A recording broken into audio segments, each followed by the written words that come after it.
The end of the Middle Ages is usually defined with Christopher Columbus's conquering of the New World. The Middle Ages in terms of battles has ended long before. It started with the introduction of firearms onto the battlefield, even though ranged weapons have been used for thousands of years. The invention of firepower meant a shift in war and how it was fought. In the following centuries, knights on horses battling it out man versus man completely vanished from the battlefields.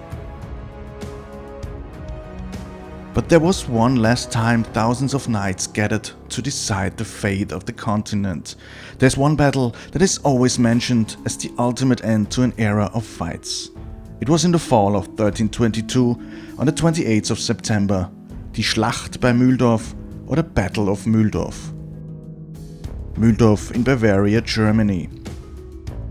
This conflict will decide who will become the next emperor, the ruler of the Holy Roman Empire. At around 800 AD, when the Franks under Charlemagne revived and continued the old title of the Roman Empire, the title Holy Roman Empire was used for the kingdoms of Germany, Italy and Burgundy, Bohemia, and all the realms and countries they gained influence over. In addition to being the king, one had to be crowned by the Pope to call themselves emperor. At the time of the last Battle of Knights, this title was vacant. It was a title of great prestige, but also a muppet of the prince electors. 50 years earlier, a new family entered the highest ranks of the Roman Empire. The 50-year-old Rudolf von Habsburg was elected king. But the prince electors again feared for their power, and after the death of Rudolf, they did not vote for his son to rule the Roman Empire, but for another candidate. Though several years later, his son Albert could collect enough support and influence to convince the council to elect him as the emperor. But being king was dangerous, so the fight for the empire once again started from the beginning. When Rudolf was crowned, Wittelsbacher Louis the Strict, Duke of Bavaria, married his daughter, Mechilde. Several years later, a son was born, Louis the Bavarian, who would be raised at the court of his brother-in-law, the King Albert of Habsburg. There he was raised together with Frederick of Habsburg, Albert's son. And so, in 1322, two rivals fought for the empire, who were not only cousins, but childhood friends.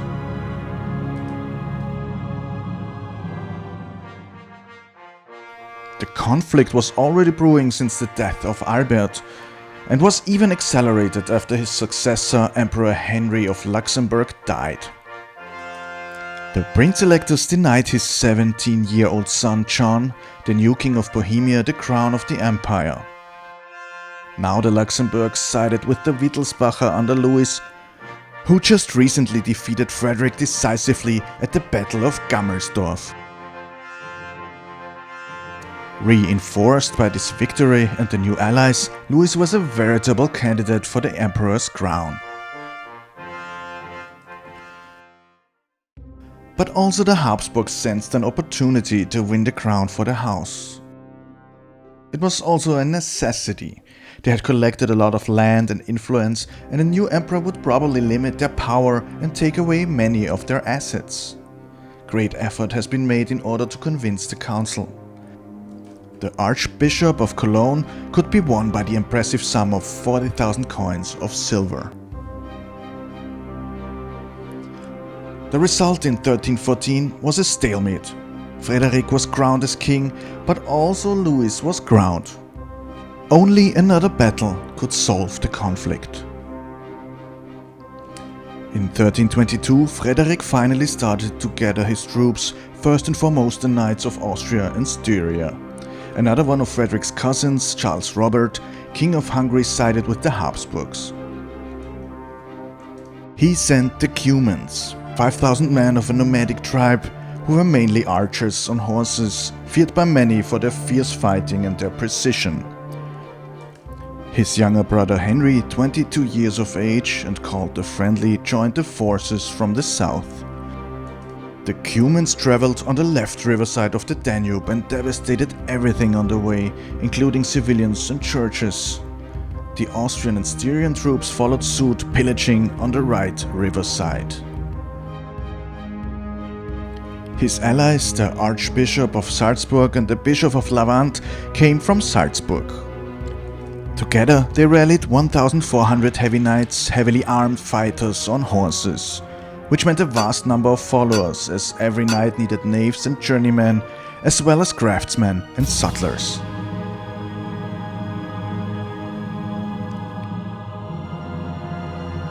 On the 25th of September, all the allies of the Habsburg met at Mühldorf. Just one ally was missing: Frederick's brother Leopold I, Duke of Austria, also known as the Sword of Habsburg. Coming from Swabia, his troops contained another 1,200 heavy knights, but he was still 5 days away. Louis, on the other hand, came from Regensburg and was supported by John of Luxembourg, King of Bohemia, and the Burgrave Frederick of Nuremberg.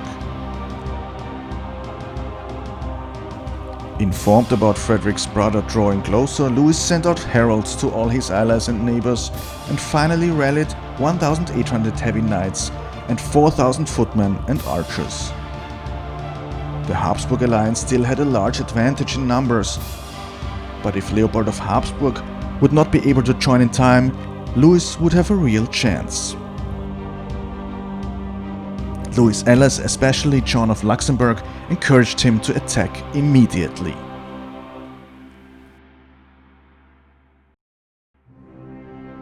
In the meantime, Leopold of Habsburg pillaged the lands of his rival William of Montfort, and therefore delayed his arrival at Mühldorf.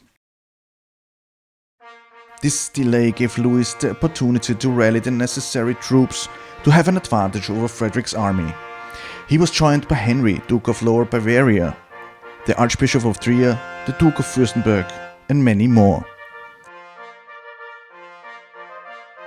Finally, Leopold arrived at a monastery a few days out of Mühldorf and sent out heralds to his brother to inform him about his estimated time of arrival.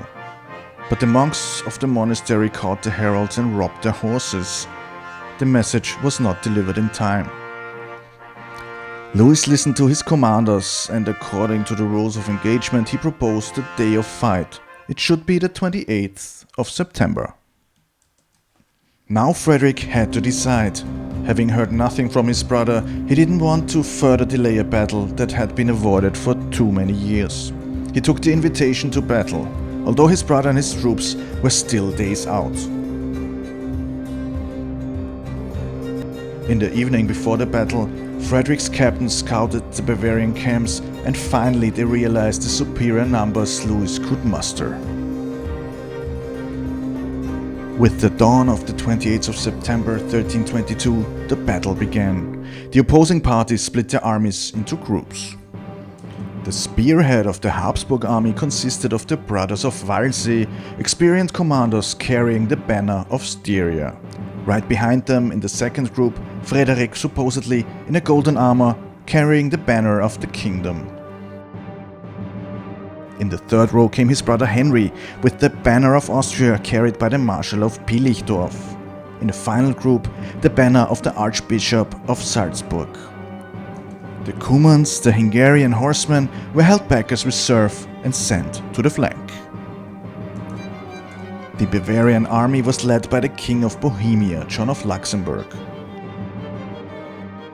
Habsburg sources report that Louis was not carrying the royal insignia, but a simple blue coat with white crosses. 11 of his knights had to wear the same coat to disguise the Bavarian king.